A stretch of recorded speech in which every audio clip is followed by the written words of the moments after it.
welcome to our YouTube channel. This is me, Nikki Sinha, and the topic of today's discussion is really helpful and really useful for all the aspirants of UGC NET. Yes. So the topic for today's discussion is the strategies which can be adopted or the strategies which can be used for paper 2, and particularly I am going to be discussing history. So yes, that is what our topic is going to be, and this will really help you understand the steps that you can take which will make it easy for you. The exam won't be really hard or it won't be difficult, all right? So let's discuss the steps.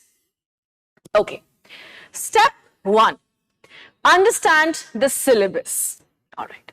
Now this is the first step that you take once you have decided that yes, you want to appear for UGC NET exams. What you do is you go to the UGC website, you download the syllabus and you see what the syllabus is. What exactly is it asking you to do? What do you have to study? So there are 10 units in history. Each unit is divided into sub-units or sub-chapters, you can say. So you have to choose, you have to look at those sub-chapters. You have to look at the syllabus and see what is to be done. These topics are to be studied. These are not to be studied. These are important. These are not important. You can also cross-reference it with previous year's questions. That's very important. So what is your first step? First step is that you have to understand the syllabus thoroughly. Okay. Now, once you have understood the syllabus, it will also help you in making a study plan. You will know that, oh, you have 10 units. You have these many months to prepare. So then you will be able to come up with a study plan which will help you in achieving your goal. Okay. What is the next step? Make a study plan. Now, once you have understood the syllabus, the logical step that you have to do is you have to make a study plan.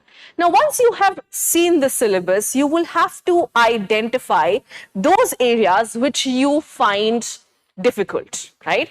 Like, for example, when I was appearing for my NET exams, when I identified the syllabus, I thought that ancient India or unit 1, 2 and 3 was actually a bit difficult for me, right? So what did I do? I identified the areas which I found difficult. Then I focused on those areas first because I knew that these areas are going to take me a lot of time. So I planned my schedule. I planned my schedule according to those areas, gave those areas enough time so that I can make notes, study and learn those things. Okay. Now, after this, once you have identified whatever topics you find difficult, you have to make a timely unit-wise study plan.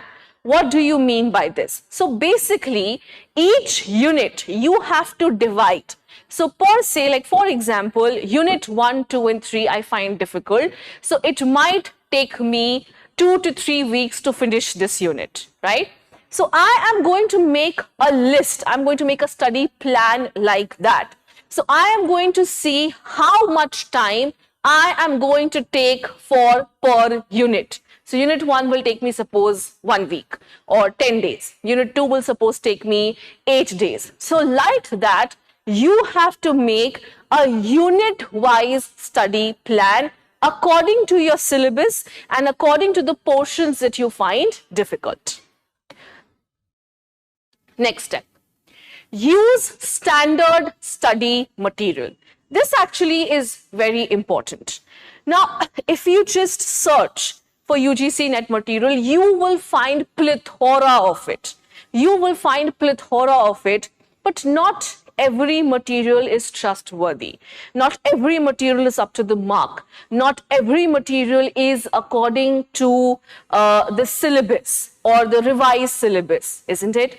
So you must be trusting only the important and the trustworthy study materials, all right? So you can use those materials which have been prescribed by experts on authentic mediums, all right? And then you can also use the books which the toppers of previous years have referred to.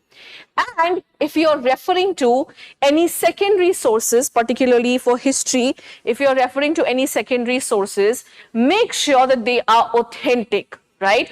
Like for example, you can refer to Satish Chandra. So that's an authentic secondary source. So that is very, very important. That should be your next step.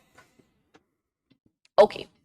After this, now this is actually a very important step. Solving previous year's paper. You know, solving previous year's paper is so important. Why? Because it will help you understand your weaknesses. It will help you understand your strengths.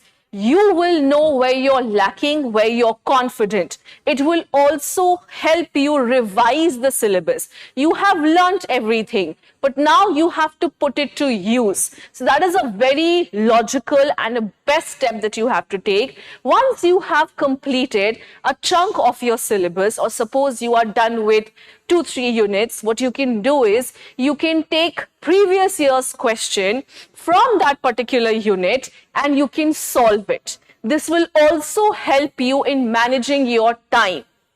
Okay, so that's a very logical step. It will help you in identifying your weaknesses. You can work on it accordingly. And most importantly, it will help you gain confidence. Yes, then you will know that you are well prepared. You will be happy when you are able to solve questions, isn't it? Okay. The next step, learn time management. Now, this exam requires you to solve many questions, right? And the time is limited, okay? So you have to learn how to manage your time, not just in your exams, but also while you are preparing. If you have made a study plan, stick to it. Stick to the study plan. If you have decided that you will take 8 days for unit 1, stick to it. That is very important, right?